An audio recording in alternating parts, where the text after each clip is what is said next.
Am I a Christian nationalist? Well, I've invited my friend Tim Whitaker from the New Evangelicals to help me figure it out. Now, this is a live discussion, and we hope that we can reflect Jesus' words that they will know us by how we love one another. So even though Tim and I may disagree with each other, we seek to kind of keep this conversation respectful as always.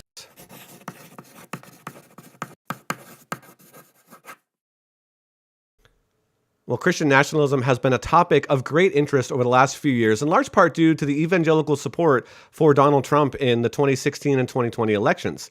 Now, that boiled over in January 6th of 2021, and we as Christians just can't ignore this topic anymore. So one of the things that I hope that we can accomplish in today's discussion is determine whether or not I fit into this category of Christian nationalist. And to do this, as I said, Tim and I are going to kind of put our cards on the table, and we're going to discuss the issues of Christian nationalism and many related topics like political philosophy and LGBTQ and pro-life and possibly others. So, Tim, thank you so much for joining me. Thank you. And the answer is yes. You're a Christian nationalist, so we're all done. All right. The stream. All right. There we go. That's funny because I didn't know that I was. I'm trying to figure that out. So that's what I'm here for. Maybe you can just tell me why. Yeah. So that's great. So but before we really determine this, we have to tell us. What is your concern? Because I've heard you talk a lot about this on your channel, and again, rightfully so in some cases, but what is the push or the fear of Christian nationalism from your perspective? Let's see. Well, I guess one of the fears of Christian nationalism, which is different, by the way, to your audience than conservative Christianity or even Christianity. It's a certain flavor we're talking about. I know we'll get into that. Is that Christian nationalism ultimately believes that they and the people that they see as the insiders are ordained and have the authority given to them by God to rule over everyone else, either through cultural or through political means. So it's not really about working together. It can be anti-democratic at times. When democracy is working for them, it's fine. When it's not, it's a problem. So it's all about really maintaining power and control to say, well, we believe that God has given us the right as his disciples to institute our view of biblical Christianity or moral laws into any society that we're a part of, in this case, American culture. And so it's up to us to rule. And they tend to be, I'm speaking broadly, but tends to be anti-pluralistic, tends to look at other religious traditions or other people's, ethics as inferior to theirs, even other Christians. So that's my concern. It's not a matter of people holding perspectives or even advocating for them. It's a matter of what those perspectives and what they want to advocate to actually leads down.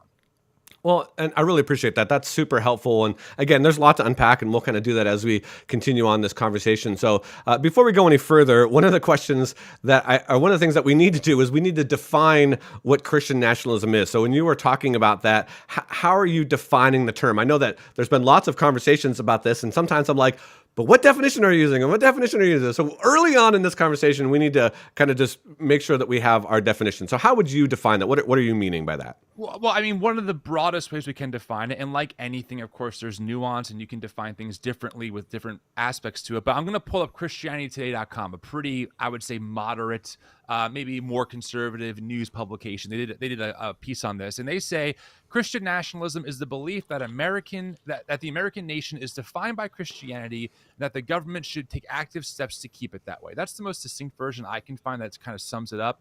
I would say, as a clarification, that it's a very particular framework and flavor of Christian thinking. It's not just Christianity, broadly speaking.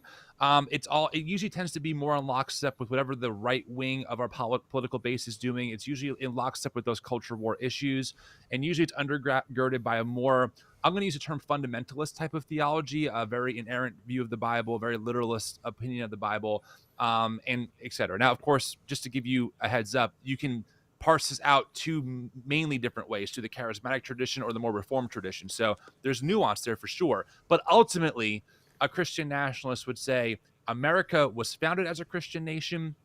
We've lost our way with secularization, and it's our job as Christians to make America Christian again, or to maintain its Christian heritage, which is usually manifested through either the government privileging Christianity or symbols of Christianity, like the Ten Commandments in public schools, for example, or a cultural normativity that says, well, it's just normal to be this flavor of Christian. Anything outside of that is now abnormal. Yeah, I want to hone in on a certain word that you use there because I think it explains a lot when it comes to this Christian nationalist debate. Is the idea that like America is a Christian nation, and Right. I think one of the confusing things for me is that like I don't even know what that means. Like I know again in Whitehead's book that you and I have both kind of worked through and talked about. I listened to his podcast series on this topic. So he's kind of using that, and that was one of his questions. Like, is America a Christian nation?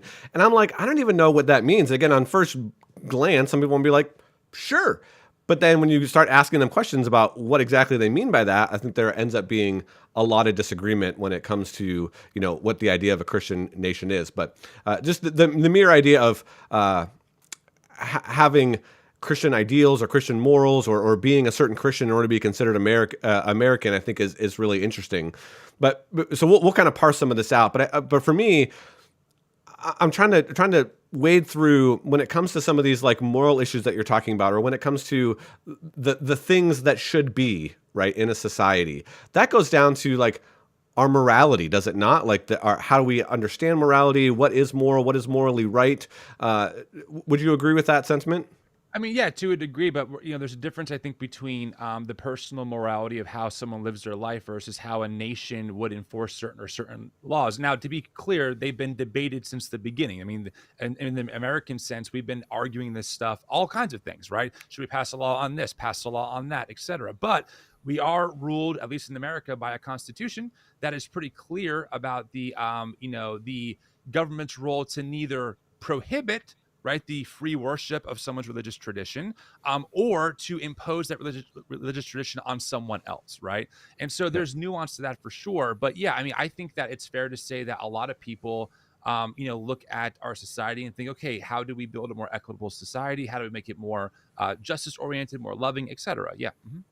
So if you're, and again, you just mentioned some things there at the end. How do you personally kind of come about your morality? Like, what do you look to? What's your moral epistemology, if you will? How do you figure that out?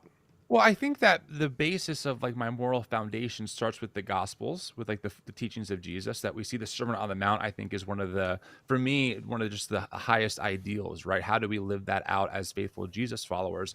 I also think about though when I'm living in a society of 315 million people, many of which would not hold my religious tradition. That is, for whatever reason, right? Maybe they're a different religious tradition altogether. Maybe they're atheists. Then I think about, okay, what is the common good that I can help advocate for along with my other neighbors to think about what are some of the problems that we're seeing and then what can we advocate for? So, for example, I tend to say to people, I would never advocate for laws that are uniquely Christian. Like, America recognizes that Jesus Christ is Lord. No, because we have other neighbors who would not see it that way, and they have a right to not have that imposed on them through law. But when it comes to things like how do we take care of maybe the marginalized among us, right? You can find ethics that overlap in all kinds of different worldviews, Christian included, right? So I find that more collaborative approach of like, I can say as a Christian, I think that Jesus calls us to take care of, clothe the naked, take care of the sick, liberate the oppressed, etc. There's a personal aspect to that for sure, but there's also a rich Christian tradition. I'm thinking about the early Wesleyans, for example, even in America, who have thought about, well, what's it look like as a society for us to advocate for laws and policies that then fight for those things, right? So one grounded one I can give you is affordable healthcare. Right? We live in the world's richest country. We have over 100 million people in medical debt. To me, that seems ethically as a Christian immoral. I think it does go against biblical values, quote unquote, if we're going to use that term. I think it goes against the teachings of Jesus. I think it is not healthy. We have people who make a lot of money off the backs of people being sick, right? So, okay, as a Christian, I can say, hey, this is unethical. But me and my Muslim neighbor can probably find common agreement that, yes, this is unethical, right? People are being hurt. People are in debt. People have a right to access healthcare that's affordable. It's been done before. It can be done again. So we can advocate for those laws together. So, there's not really one stream of where I get my so-called, I guess you can say, morality, but I would say my allegiance to Jesus for me is the fuel of how I see everything else through. Well, again, and we find a lot of common ground there, and so you leaped into some political philosophy, which we will talk about in a little bit. I do it all the time. No, I just kind of go. I'm sorry. I want you to do that, but I know that people are going to be like, well, Tim, are you going to push back on that? And yes, we can use that as kind of a litmus test, but I want to answer the same question first before we get to the politics of it. So I think for me, it's similar to you, that I would start with the person of Christ found in Scripture, and I think that there's a consistent moral principles that the Bible gives us, and so that is something I think that you and I probably have in common. And I'm thinking about using a biblical hermeneutic, specifically taught by Professor Hendricks at Dallas Theological Seminary, of observation, interpretation, and application. And the great news is that we have that long history of that long tradition that you talked about in Christianity to kind of help us understand more of that. So I think you and I probably have some of that in common. I think the difference is maybe on some of our interpretive methods and maybe where we're coming to or what we're emphasizing perhaps in that. So that's exactly right. I think it's important to point that out because I think those three things sound great, and there's a reason why all of us have been fighting over those three things since the beginning, almost, of our Christian tradition, widely and also in the American psyche, right? So, yeah, I would agree with you, but I have a very probably different application or interpretation of what those things mean. Sure, and again, we'll hopefully we'll make it a point to get to some of those and kind of talk through them. So, one thing that I think isn't clear to me is your issue with Christian nationalism is it merely seeking to establish things that you think as a Christian are morally or moral, immoral, or that you want to see reflected in the society as a Christian? Or is it the Christians having political power? Because I feel like if you personally say the morality that Tim Whitaker holds, I was going to say Tim, but that would be confusing. That morality that Tim Whitaker holds is a Christian morality in a sense.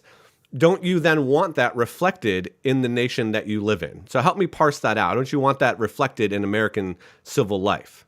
Well, it just depends. I mean, it depends on what we're talking about here. Would I say that as a Christian, I personally am opposed to, I don't know, let's use a basic one. Hey, as a Christian, I'm opposed to cursing. I think cursing is wrong. Do I then think, oh, so now we have to make sure that cursing is illegal in the U.S.? No, we have a First Amendment. There are people can do things that I find immoral, that I find personally maybe not for me, and they're allowed to do it in America. That happens for everyone, right? But what we're probably going to fall into are the typical culture war issues, abortion, queer inclusion, etc. And that's different for me for sure, but it just depends on what we're talking about, because I tend to see things way more, maybe for some people even too nuanced, but I think that applying these like blanket terms of like, well, you're imposing your morality on someone else is not always fair depending on the topic. Civil rights are important, right? In the 1960s, many Christians, especially white evangelicals, thought it was immoral to integrate the races. No one thinks, well, I should backtrack. Most Christians say don't think that is the case anymore, right? So was the government infringing on someone else's religious moral belief by integrating the races? I would say maybe they were, but they were allowed to because there was a greater good at stake. Christians at the time were holding a very harmful, unhelpful view that was hurting millions of people, in particular Black Americans, right? So it's not always a matter of, it's not always as black and white as, well, I'm just imposing my personal moral piety on someone else. There is a societal look at this. And I think that one of the issues, one of my critiques of my evangelical tradition is that they almost pull too much from the individualist mindset of Western America than they do from the very collective nature of the scriptures. And if you don't believe me, the book, Misreading Scripture Through Western Eyes by Randy Richards, who's a New Testament scholar in West Palm Beach, does a great book on this, explaining how we miss as Westerners so much of the collective nature of what the letters by the apostles were written to, etc. And that's important for me.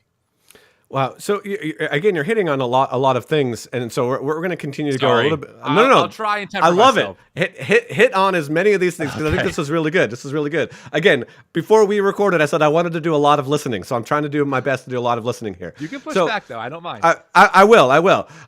So I'm gonna lay out what I would consider a Christian philosophy on government, right? And I want you to kind of push back because I think this may be where you and I disagree. And again, I'm just trying to do a little bit of listening here. So I would say, reading scripture, which again, you and I are both kind of drawing on that morals from, we see that God uses the nation of Israel to kind of bring about the Messiah. And there was an intermingling of religious and civil and social life that was unique to God's purposes. And so it was why that we were given ceremonial and civil laws that aren't applicable to us today. Like one of the reasons that we don't eat shellfish or that we, wear clothes that have, two different fabrics, but it says that we shouldn't do that. And so there was those 613 laws in the Old Testament that they were told to follow as Israel, as a nation of Israel, that we are not. And we see Jesus kind of coming on the scene and creating a separation between that civil, the governmental piece, and kind of the religious piece and that ceremonial piece when he says, render unto Caesar's, kind of creating that distinction. And then we see Paul giving a little bit more of that distinction in Romans 13. And again, there's other places that I think that we can draw that out. I think those are two kind of pretty popular ones. And so there's now created this category distinction between our civil rulers, the government, and our roles that the moral believer, that, and again, you made this distinction as well, kind of this is my personal belief, and then this is what should be happening in society. So this has kind of further developed a view of natural theology that I think is really important. And the Greek philosophers were kind of initiating this natural theology, this natural law theology type thing. And I think we've seen several Christians kind of continue to uphold that mantle. And that's where I would get my political philosophy from. And so before I go further, just kind of push back on some of that. Do you have questions about anything that I just said there? Do you agree or disagree with some of what I said there? Help me understand. Because what I heard you say was that there are 3 different categories of laws in the Old Testament. We can ignore 2 of them and keep one of them. And then you appeal to Greek philosophy, saying now it's natural. It continues through natural law. So for you, I don't know how you define. I'm under the impression that those 3 categories were added much later on after the text. These are categories that are not implicitly labeled. Here are your civil laws. Here are your ceremonial. They were categories that we kind of thought about as we read the text and studied it, which is fine. So I want to make sure I'm going to repeat back what I heard. You tell me where I'm wrong. That's the best way I process things. There are those 3 categories of laws. As Christians, that moral law also connects to natural law that was developed by Greek philosophy. So we should be advocating for those natural law moralities in a society. Is that kind of what you're saying? Yeah, and the natural laws are one of those things that they're a more narrow category that are applicable to all people, right? So as everywhere for all time, in a sense, yeah. So again, would you say they're objective moral truths then? For all people for all time, these are applicable to them? I would say yes, because they're a reflection of the nature of God, but I don't think that those should always be reflected in, or the things that are applicable to all people that we would all agree on in that pluralistic viewpoint should be then what are, put into our civil law. Say that one more time so I understand. Sorry, I missed that.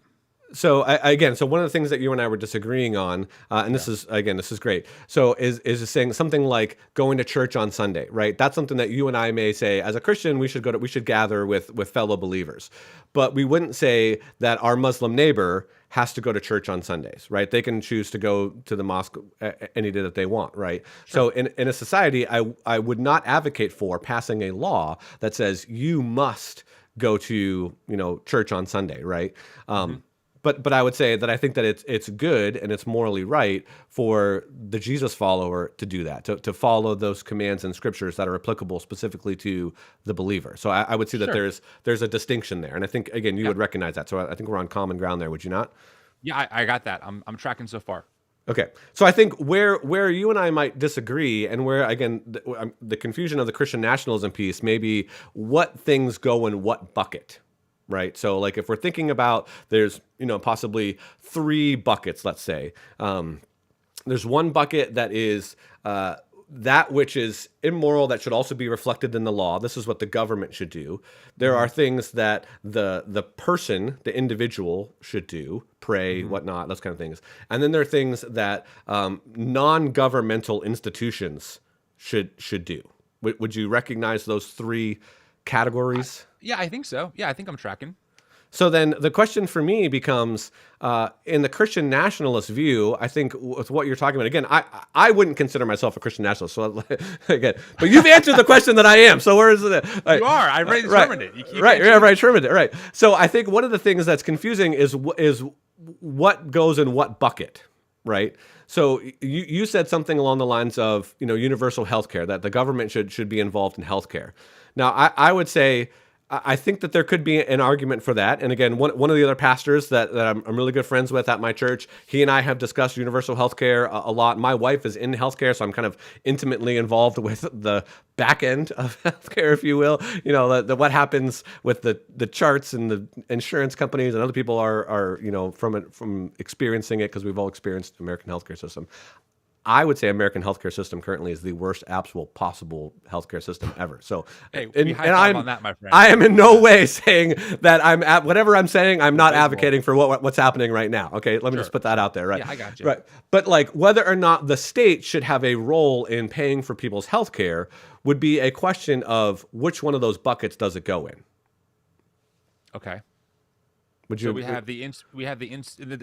yeah, I think I track. So we have the institutions that are not the government, what they should be doing. And is that like broad, like any company period, or is it just like church institutions? Like what are we talking about? Yeah. I mean, it could be corporations, it could be Like businesses, the private sector? the private sector. It could be churches, religious organizations. Those are all institutions. Then we have what the individual Christian should be doing, Mm-hmm. and then we have what the government should be advocating or limiting. Is that kind of what you're saying? Right. Yeah. What the government has a role in. So yeah. Yeah. Well, I think it makes sense. I mean, in the healthcare example, if healthcare is I believe a fundamental human right. I mean, people should, especially in, again, the world's richest country, we literally have the most money anywhere. I think that the government has an obligation to promote health for its citizens and to make sure that its citizens have access to healthcare without having to worry about, oh, I don't want to call the ambulance because I can't afford it, or I'm afraid to go to the doctor because of the copay or the surprise bill. So I think that would, for me, fall into the side of the government has to work with maybe the private sector, however we determine that, to make sure that people are covered without having to go broke. And right now, we both agree here, when you have 100 million plus people in Medicare debt or medical debt, and we know that these corporations, mainly the insurance companies, are literally profiting billions of dollars a year off of that, I think there's an easy scriptural argument to make that falls into that moral category. I mean, James 5 would be a great critique of this, in my opinion, or whatever else you want to get to. So for me, that's how I would kind of get there.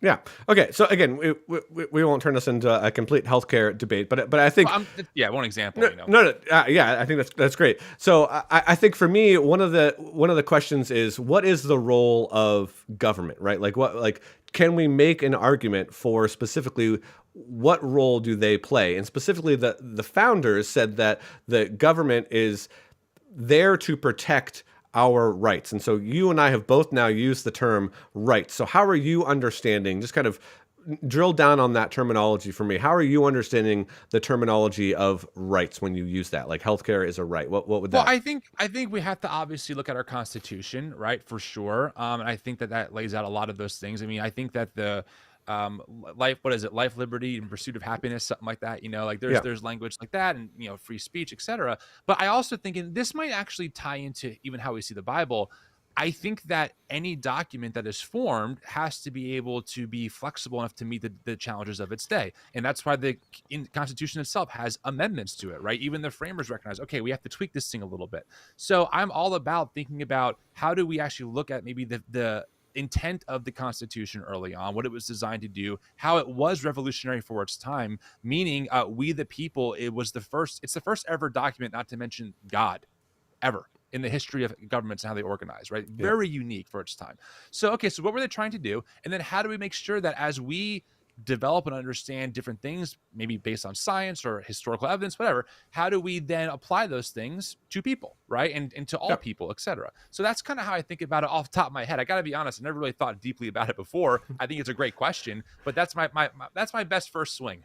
Yeah, no, I think that's good. So again, in the line of this natural law theology, again, brought about by ancient Greek philosophers, done Aquinas did a lot of work on this, and I'm not an expert in this, so again, in preparing for this conversation and enjoying the Christian nationalist research that I did, one of the things that came up was rights. Rights are essentially what you have when you're all alone on an island, right?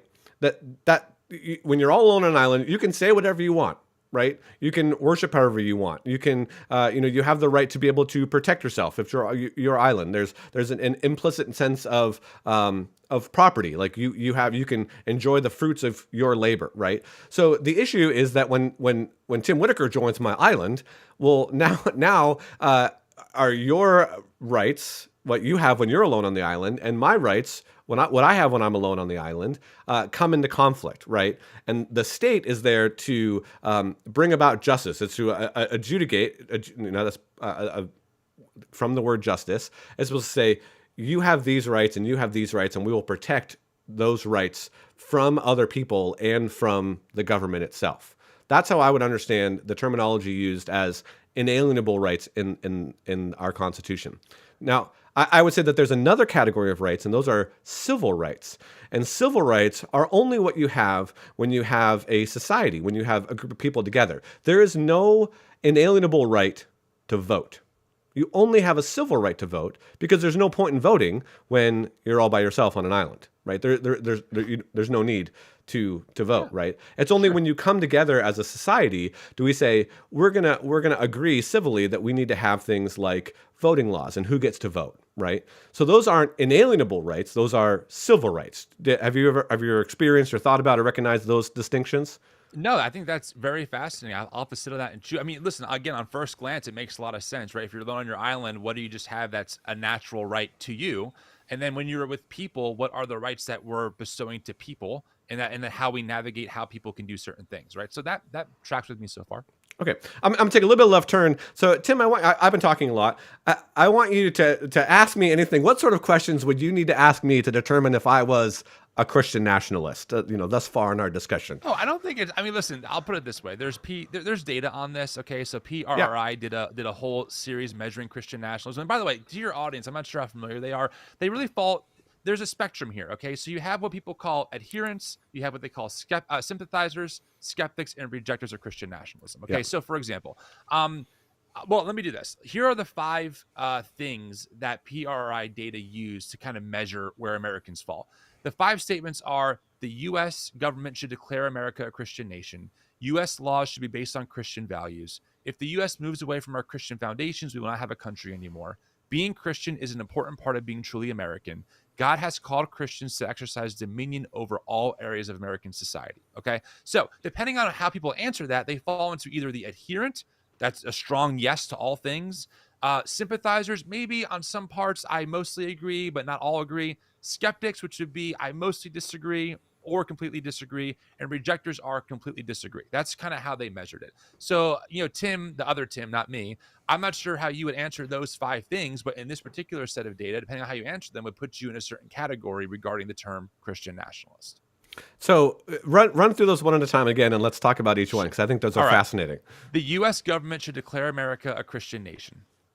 No, I would say absolutely not. Depending on what they mean by Christian nation, again, as you always talked about, if it means if someone says the majority of people in a society report themselves as Christian, therefore, in colloquial terms, we can say that's a Christian nation. In the same way that we would look at like Afghanistan and say, if you took a survey of Afghanistan and say who is an adherent of Islam or who is a Muslim, right, the majority would say, it's in the 90th percentile, right? Yeah, so we would look at that and say they're a Muslim country, but they also agree that in their founding documents, they would say that they are a Muslim country. So I think that's different than what America, we don't say that in our founding documents. I don't think the government should declare that in any sense at all. So I would say that's good. Glad to hear that. I mean, there are some Christian nationalists who want to rewrite the Constitution and put Christ as king in the Constitution before they die. So there is that. All right. U.S. laws should be based on Christian values. I gotta say, Christian values is a pretty broad term here, right? But we can go with it. So U.S. laws should be based on Christian values. That's number 2. Yes, and I think you would answer yes to that question as well. It just determines on what those values are. So as I've outlined, if those 3 buckets are Christian values, right, and there is a distinction between what goes in what bucket, then yes, right? I think what sometimes people think is that if Christians value something, they want that to be reflected in the law completely, like going to church on Sunday, like praying, or like believing in the Trinity, that those things, because they're a Christian value, that all Christian values should be 100% reflected by law in everything. And that's different, right? So a little bit more of a, again, small government kind of conservative viewpoint would say, yeah, but a Christian value that I have is that there's a separation between those different buckets that I described. So right. So for this one, I would say you would say I somewhat agree based on context. Yeah. Okay. Yeah. How would you answer that question? I would say U.S. laws can be based on Christian values. I would say that there are Christian values that can make a lot of room for all of its neighbors and actually protect the rights of marginalized folks. So yeah, I would say that they definitely can be, and maybe some of them even should be, right, for sure. But again, a lot of, to your point, a lot of caveats there. All right, next one. If the U.S. moves away from our Christian foundations, we will not have a country anymore. Well, again, this is interesting because implicit in the question is Christian foundation, and that hasn't necessarily been established. So I know that there was deist that helped write the Constitution. Again, there was a very low percentage of people that were reported Christians in the founding colony of America. And so the leaders themselves may have had some leanings toward Christians. A lot of them might have, but there are some non-Christians in there. And I know that one of the big motivating factors for the revolution in the first place was to get away from the more conservative, I guess you would say, more dominant view of the English church, of the Anglican Church, Church of England. And so in one sense, they're saying, we still want to worship as we see fit, but we don't want you to mandate that for us. So yes, I think again, all societies should be based on that which is moral, and that which is moral is determined by Scripture, the natural law, which is a reflection of the perfect nature of God. So in that sense, yes, but I would disagree with the wording of that question in the foundational piece. Okay, fair. All right, let's go to the next one. Being Christian is an important part of being truly American. No more than you could put any other, any other country in that. I think being Christian is who we are. I mean, even Paul recognized that we're not citizens of this earth, that our home is somewhere else. And so I would find more allegiance with fellow believers in, South Africa or in wherever you pick the country, in Poland or Spain or Mexico, than I would with other fellow Americans that aren't necessarily even believers, with my atheist neighbor or my Muslim friend down the street. I would say I have more of a civil connection because my citizenship is in heaven with other fellow believers than I do with those other people. So yep, that's how I would answer that. Last one. God has called Christians to exercise dominion over all areas of American society. Again, I would say yes to that, but I think that would be true no matter what country you put in there. If you put England in there, if you put Afghanistan in there, if you put Nigeria in there, I would say yes, because I think that is I think all humans are created in the image of God. All Christians should be seeking to live out the morality that God has instilled in us, and that we that is a reflection of who God is.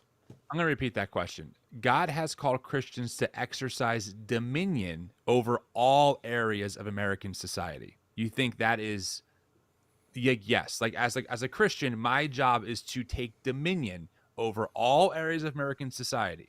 You think that's the answer to that is yes? Well, again, as not a trick question. I'm just making sure that you understand the question.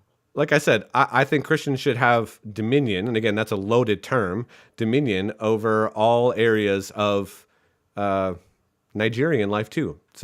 Somalia, Iranian. Interesting. Okay, that was a curveball for me. Well, there you go. There's the 5 litmus tests.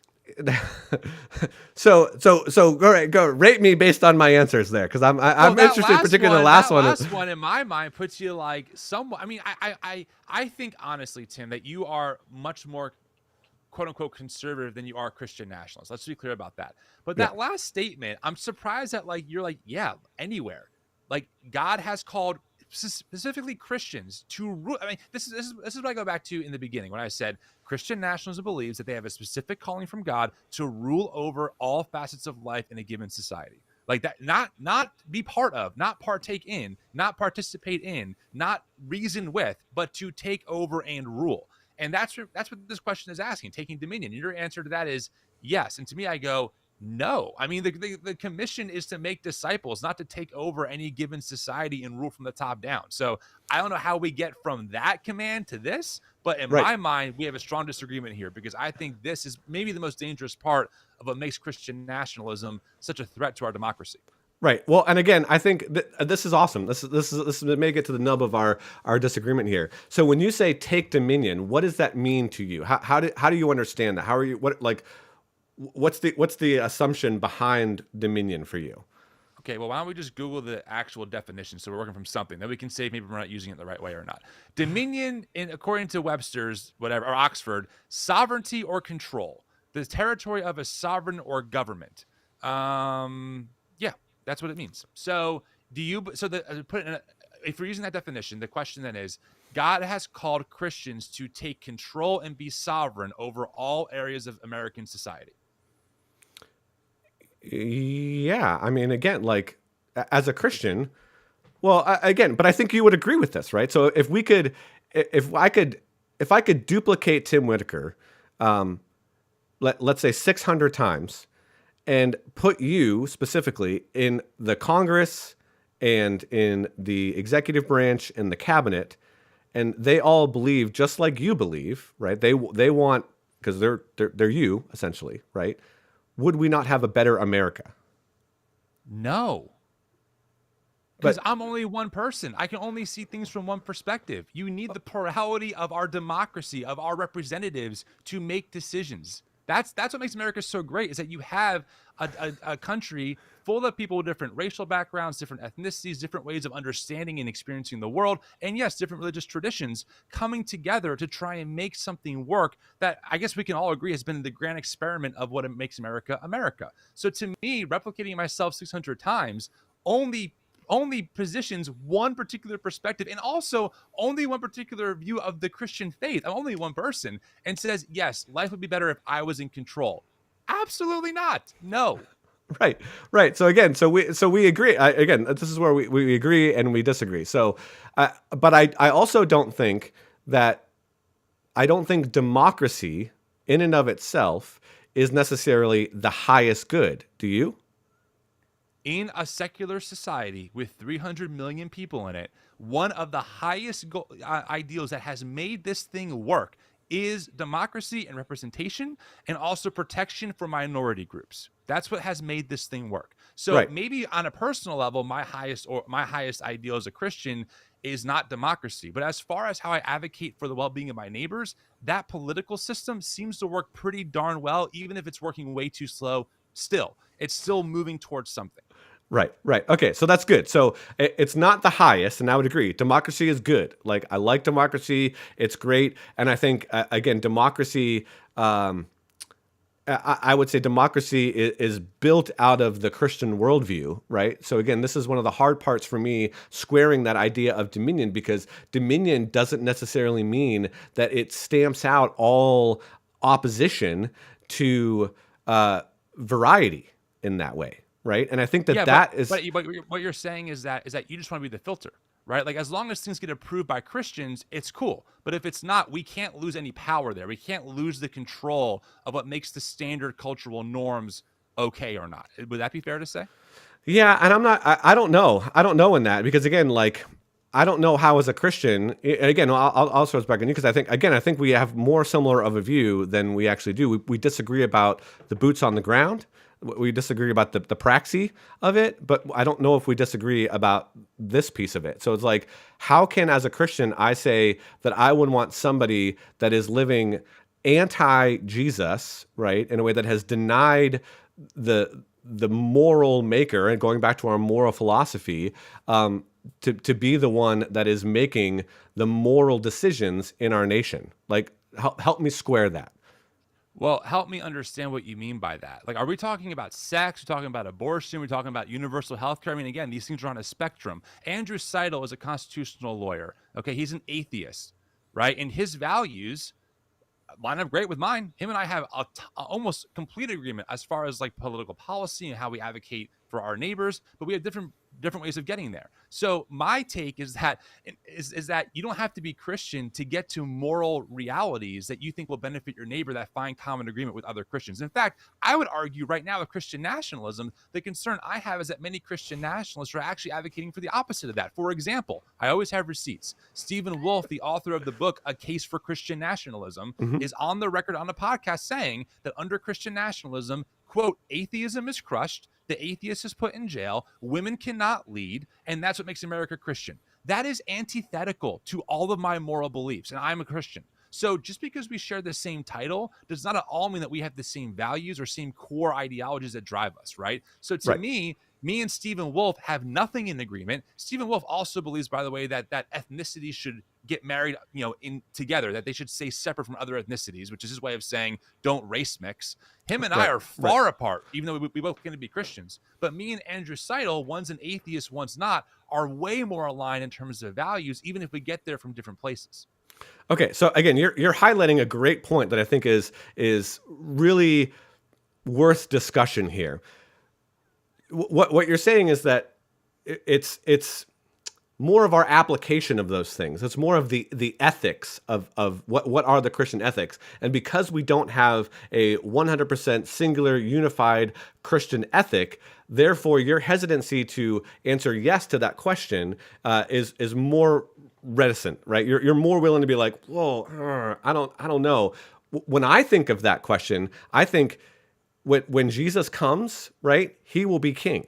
Right, in the new heaven and the new earth, we will be ruled by Jesus, right? And so when you're asking me, do I think that Jesus should have dominion over all areas of civic life, I would say yes. Now, where we would disagree in the methodology by which we get to the closest reflection of what Jesus is, maybe to have, again, more of a pluralistic, to maybe have, again, the atheist scholar that you were talking about weigh in on some of those decisions, yes. But I'd still want that to say, I think morality is rooted in the nature of God.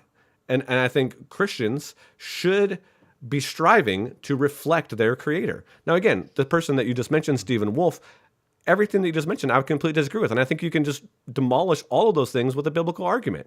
And you and I agreed on that. I gotta stop you. This is the problem Tim, we're friends, so I'm going to push back a little bit here. Okay? Do it, please. And you're welcome to push back even harder. But I think one of the biggest blind spots of people in the world that you occupy, I think you occupy some of like the apologist adjacent world, is when you just said what you said.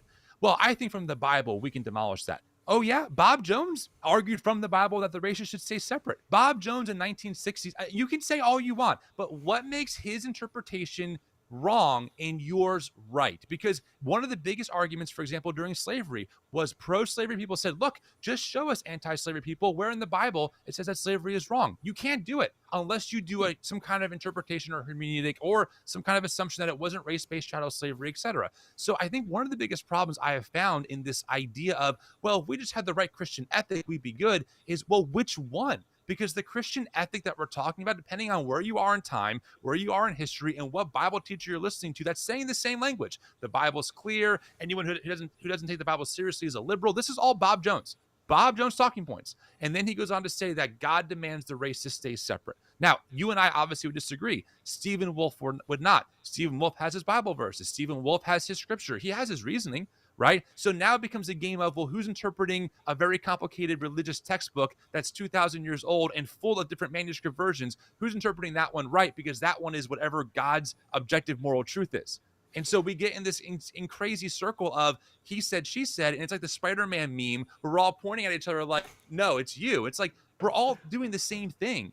But one of us is claiming that we actually have the objective take on what morality is. And when it's someone else saying that, well, we disagree because we think that we're right. It just, for me, it falls in on itself so quickly. Well, but again, that's why we started this conversation with where you get what's your moral epistemology, and you started by saying that you start with the Gospels, and then that Scripture has an element to that, and so that's where we agreed. So that are you now changing that, because that can't be true if what you're saying now is true, that there's these multitude of interpretations, and we just can't be sure. And Bob Jones has his arguments. For the record, let me be clear about this, okay? I recognize that arguing from just the perspective of the Bible puts anyone in trouble. I mean, one example is you talked about the moral, ceremonial, civil laws. In Leviticus, one of the moral laws is if you find someone in adultery, you should stone them to death. And then people like R.J. Rush do, yes, that's an actual law in Levitical. Do you want me to pull it up?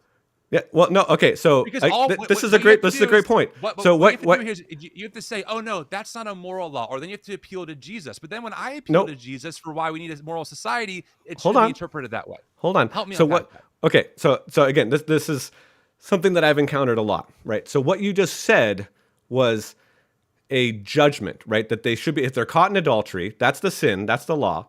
And then you say, but the judgment for that, the way that you carry out the restitution or the sentence for that is stoning, right? That's not me. That's what the Bible says. Now, I know, but you what you put them into is the same moral category. You said this is a moral imperative, right? Like this is the Bible says that this is a moral law is what you told it, right? You said, right? Mm-hmm. Right? So a judgment, a how you like going to jail for 5 years, right? That's a sentence for a crime, okay? The sentence is always going to be carried out by a civil society, right? By the civil magistrates, by the judges, if you will, in a society. So the carrying out of X, Y, and Z, right? What that looks like, whether you're thrown in jail or whether you're stoned to death, would change based on the ruling, governing body, right? I'm having a hard time tracking because I thought that you said that like the Bible is, but maybe I misheard you. Is the Bible where you get your source of objective moral truth from? Yeah. Okay. So I'm trying to understand that part first. but where you started was going back to the distinction of moral, civil, and ceremonial, right? That's where you just started, and then you brought up the sin, the moral sin of adultery, right? Mm-hmm. So first we have to ask: is it morally wrong to sleep with somebody else's wife? Would you agree? Yes or no? Yeah, if it's not consensual, for sure. Okay. So if it's moral, so you and I agree on the morals. Now we go to the civil punishment of that. What is the civil punishment in Israel for being caught in adultery? Oh, right. Okay. So what you're doing is you're reading a text and you're imposing which part is moral, which part is civil. And someone like R.J. Rushdoony would say, no, those are together. So again, who's right? Because the Bible does not self-explain that. You cannot go through the Levitical law and say, oh, civil, moral, ceremonial. It doesn't self-describe that. You have to impose those categories on the text, which, by the way, is fine. This is interpretation. We all interpret the Bible. What I'm not trying to say is I'm reading the Bible more faithful than you are. I'm not making that point. I'm just saying you have to prove why someone like Stephen Wolfe, who would argue from the Bible as well, or like I said earlier, R.J. Rushdoony, who said in the 60s we should be stoning gay people to death based on biblical law, why he's wrong on his interpretation, but you are right in your interpretation because you're reading the same exact book. Right. Well, again, I explained that earlier, and that there's a difference between we are not Israel, right? America is not Israel, and no one's advocating that America should be Israel. Mm-hmm. But you're taking part of those laws. I'm assuming the Ten Commandments. I'm assuming you would say should be somewhat applied in the American society through law, or maybe I'm misunderstanding you. Well, but again, the Ten Commandments don't necessarily give what should happen if you don't do the Ten Commandments, right? There's no sentence, right, for breaking the Ten Commandments in an Exodus, is there not? Well, I'm pretty sure when they didn't follow them, God had some pretty strict punishments for them. Right, I mean, but isn't again, the stoning the woman one of those? Don't cover your neighbor's wife. Consequence: you kill the woman and the husband found in adultery. right. So again, but this is where that is you're combining the act, the immorality of the act, or the breaking of the civil or ceremonial law, with the punishment, with the what is going to make that right, the sentence, if you will, right? So that's a distinction there. So if Jesus, and again reiterated by Paul, broke those apart and says the Gentiles will now be allowed to be in the Christian community without Acts 15, without having to become a Jew and be subject to the Jewish laws, right? That's Acts 15. That's the council that they had. Now we have a new understanding of what that looks like. We have a breaking apart of those things. Because again, Jesus actually raised the bar when it came to the law. He said, the law says that if you even look at somebody lustfully, you've committed adultery in your heart, right? But he didn't say, and therefore you should stone all people that look at a woman lustfully, right? Well, so he cut off your hand. Well, no, Is he that doesn't take it out hyperbole? the hand. Well, no, If your right eye causes you to stumble, pluck it out. Is that hyperbole or is he being literal there? Well, again, it's hyperbole because we have no evidence of that actually taking place. We have no evidence of somebody in Jesus' time cutting off their hand. He's looking at the importance and saying this is an important principle do this. And again, we don't have history of that throughout the Christian church. Again, we don't have people mutilating themselves, and it's like, well, that's what the Bible no, says. some people castrated themselves. Origin did. I mean, that was a thing. They're trying to be more like, because in Matthew, when he's talking about divorce, he says, if only some of you could be like the eunuchs, but some of you can't take that teaching. And some people actually chopped off their own testicles to do that, just to be clear. Right, but what we're talking about specifically is the hand, right? So if we're talking about that passage, right? If your hand causes you to sin, cut it off, right?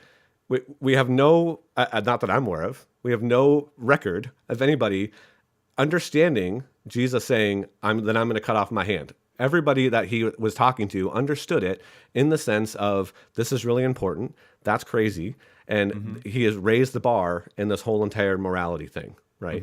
So that's part of it. So again, I go back to Prof. Hendricks, right? Looking at this, looking at the observation, interpretation, application piece. And I have tried, I've tried to look up arguments of people like Bob Jones or the other people that you're talking about, even pro-slavery arguments from Christians in the late 1800s. And again, they're really hard to come by. I can't really necessarily find a lot of them, but I'm like, I want to understand, I want to look into what arguments they're making and where they're going off the rails, right? Like, but we have to understand that people like Washington and people like Jefferson and our founders, again, and you know this because I've already mentioned the book, right? They had a very myopic view of world history. They didn't even understand when they read the passages on like racism, right? And they were like, when Moses was talking about, help me out here. I actually have a video on my channel about this because I've talked about it. It's in that book where he talks about the Cushites, right? The American sense is looking at it being like, oh, the Cushites are bad, right? But in actuality, the Cushites were warriors. And so their cultural context was influencing how they were actually reading that. So when they have a correct cultural context of the original writings, they're getting a closer view of what the text is actually saying, and then they're able to interpret it correctly, and then they're able to apply it correctly. So again, I'm not familiar with the arguments that Bob Jones is making for some of those things, but I would love to see them and dissect them. I have a whole sermon archive. I can send it to you. Please do. I would love to look at that. But happily. Yeah. So again, I that's where I'm saying that going back to what we were talking about, the Christian Nationalist, yes, I would want Jesus to have dominion over all countries, even the U.S., and all areas of civil life.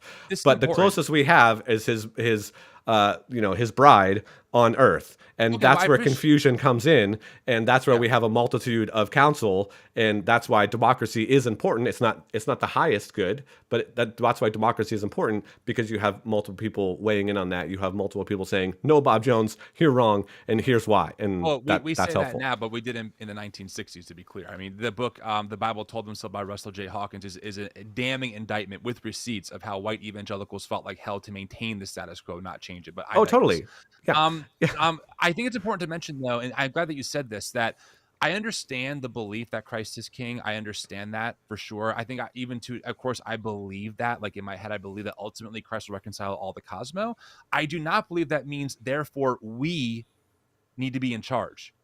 That's the difference for me, because oftentimes people they conflate the two, right? Christ takes dominion, therefore we are in charge. No, that doesn't work that way, in my opinion. In fact, historically, when people thought that way, they usually do a lot of damage, like a lot of damage. There's a reason why the Crusades happened. Look up the Doctrine of Discovery. It was this idea that we have an obligation to take dominion wherever we go. The Pope has blessed us to tame the savages, and genocide happens. So I'm not a big fan of this idea of, because we believe that Christ is king over all, and that one day he'll reconcile the cosmos, which, by the way, is highly unlikely he'll do it in our lifetime, considering it's been 2,000 plus years. And even the Apostle Paul thought that the return of Christ was imminent. So I think it's unlikely that he comes back anytime soon. I don't think that is therefore the caveat or the approval of, and therefore you evangelical conservative Christians have an obligation to take over and take dominion over a secular society that's ruled by a secular constitution. To me, that is just a big stretch. Not work with, but take over. That's the difference. Yeah, well, again, I think in my idealistic naivete, I would say that if those who were in power were directly reflecting Jesus, then I would say yes. But again, that's where you and I realize that that's not actually the case here in reality, and so that's why we have a democracy, right? That's why we have these types of conversations. Well, I mean, I got to be honest with you, if I'm not saying you, Tim, because you are different than I think people I usually talk to and think about when I think about Christian nationalism. So this is not a personal attack against you. But what I will tell you is that if the people who are so militant on taking dominion over America got their way, we'd be worse off.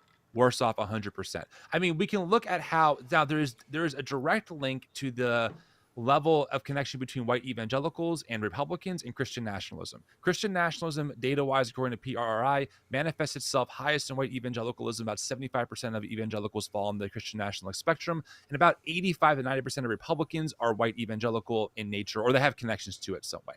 And we can see what the policies that they are and what they advocate for. And frankly, I'm not impressed. I'm not impressed at all. I don't see any take to really think about societal injustices. I don't see any serious concern. I mean, even things like the predatory loan system that exists in America, that again profits off the backs of millions of people. I'm not. It's usually culture war issues, man. That's what I see. I see we got to stop the gay agenda. We got to make sure we. Some people now are saying a full abolition of abortion, including criminalizing women in the name of God. Some people.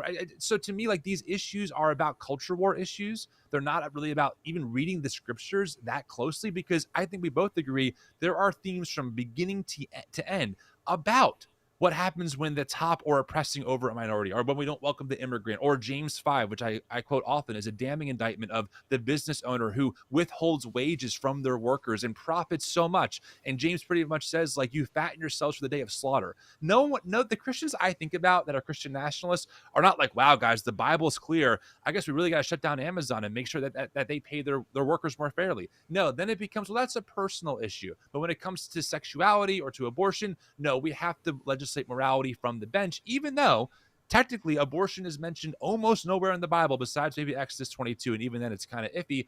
And there are 6 verses talking about homosexuality that I would argue, when you look into the context, to use your line earlier, are not really talking about what we're talking about today. So even if I was to say I think Christians should take dominion, it would not be the Christians that are actually advocating for taking dominion. I would say there's a hard, stark difference between me and those people on almost every level. I think we both affirm, the virgin birth and the physical resurrection for sure. But short of that, I mean, we diverge so quickly on how we view the Bible, on how we interpret the Bible, on how we think civil law should be, instituted, etc. So even if I believe it would look nothing like what Christian nationalism is actually advocating for.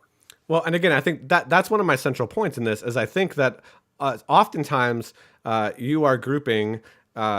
Again, this is one of our famous pushbacks. So you're grouping policy things that you don't necessarily like or that you wish happened in with a group of people that you think these are Christian nationalists. I don't like what they would do if they were in charge, and so therefore I don't want them to be in charge, and I'm going to malign them with something like Christian nationalism and or a theocracy. And I have a little bit of a chart here, and this is kind of again, it's a little bit hard to see, but I think there's a distinction between Christian statism, and that's a lot of what you and I again would both maybe war against. Those people like Christian Woodforth, people that are saying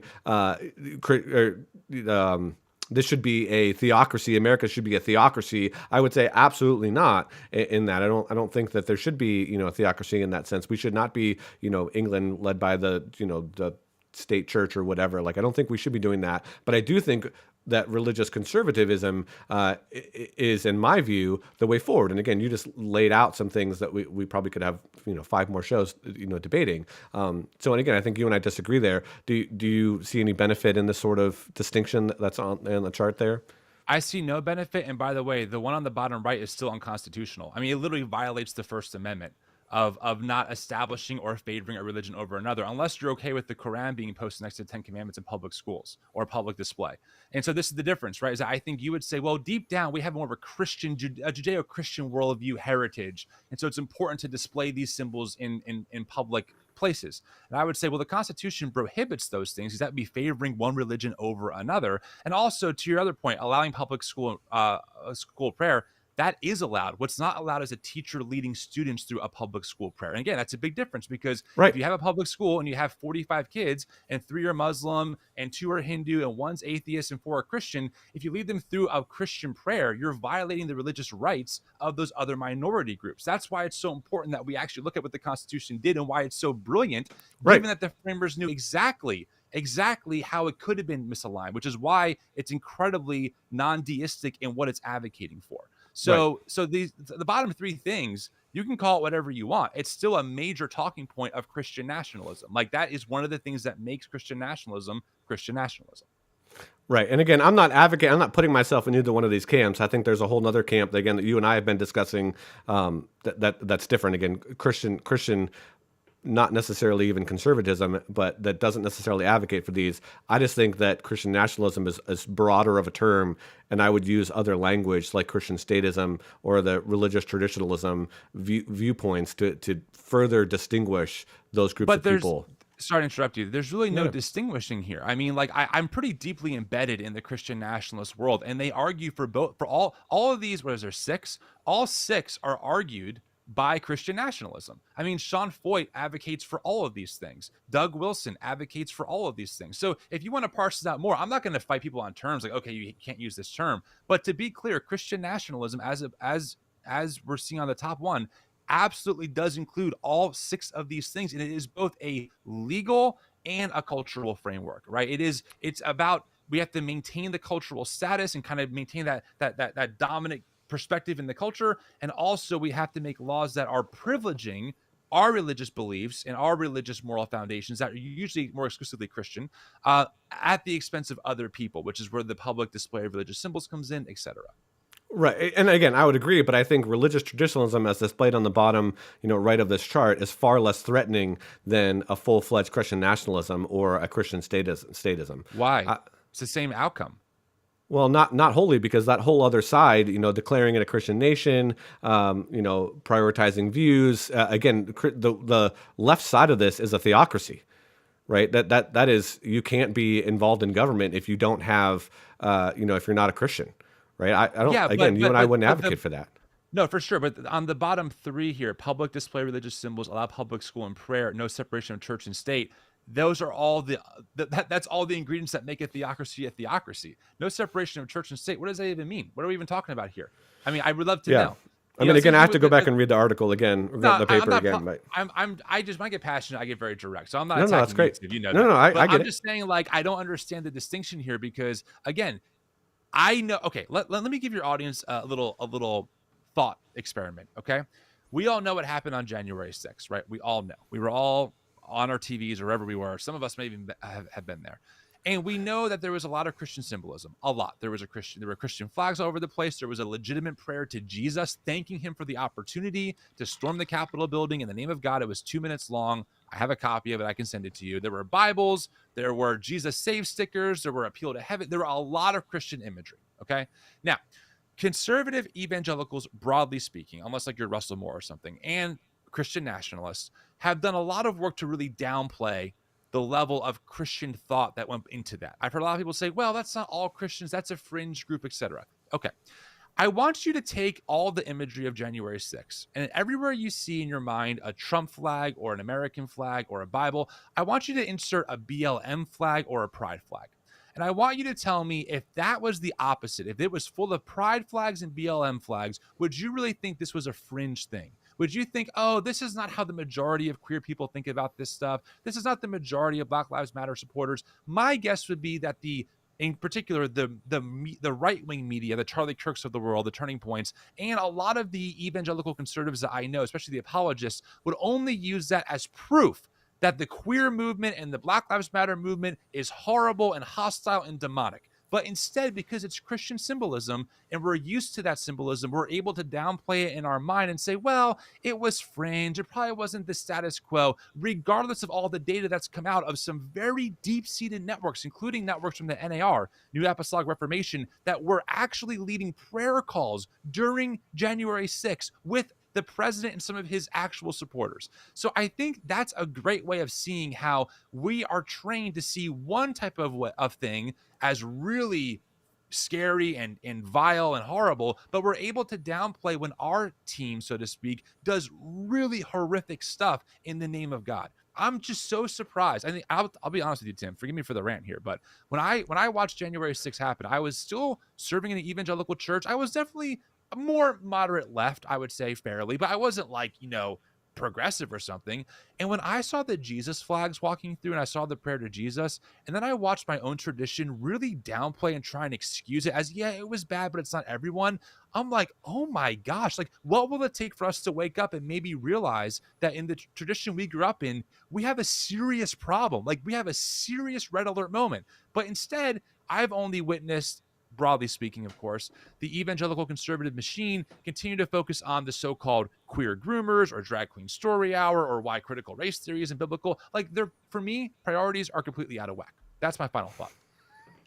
I appreciate that final thought. I won't dive into a referendum on January 6th or sorry, I had to say it. It's such a broad topic, and I take your point, right? I take your point, but I also take it in non-isolation, and so I think that's the difficult part of the thought experiment is that January 6th was not done in isolation, both because of what you're describing as far as, the symbolism and this Christian heritage that we, that is a milieu in America, right? And people using that as, if I can co-opt Jesus for my movement, then it has more weight and has more, fervor and passion and morality, and I can get this group of people around me. And I also think that we can't take January 6th in isolation from what happened in the summer of 2020. So I think that there's lots of levels there that I haven't even had a chance to kind of wade all through. It's, again, one of the reasons I don't really talk about it. I know that there's more to it than I even understand. Again, there's 40,000 hours that the new Speaker of the House is looking to release, and that's going to paint a different picture of kind of what goes on. So. Again, I would imagine. I haven't seen the footage. I have no idea. I'm never going to watch 40,000 hours. So I'm always viewing whatever we're seeing through a filter, right? Whether I'm watching MSNBC or whether I'm watching Fox, which I don't actually really watch Fox very much, actually ever. I only watch Fox when I'm at my parents' house or my grandparents or my in-laws' house or whatever. Yeah. So but again, I don't want people to be like, oh my gosh, there was Fox News on your TV. It's like, if my in-laws were here, we watch. That's what they watch. Okay, whatever. Yeah. Right. I watched it last night to watch that stupid debate. So. Oh yeah, I need to watch that. So Tim, man, thank you so much for this conversation. We have so much more that we could talk about. Some of the things that you listed, abortion or universal health care or whatnot, that we could get into the weeds. But I think we answered the question. Again, I would not put myself in that category. I don't think maybe I'm somewhere on that spectrum of sympathizer or whatever, but I would hope that I'm more nuanced with that. But I enjoyed the dialogue and enjoyed getting your perspective a bit more. And thank you. I really appreciate it. Thanks for having me on. I really appreciate it. It's always a good time. All right. Well, with that, thank you so much for joining us. I've had another conversation with Tim about why people are leaving church, so I'll put that on the card here, and you can check that out. But we'll see you next time as we deal with deconstruction.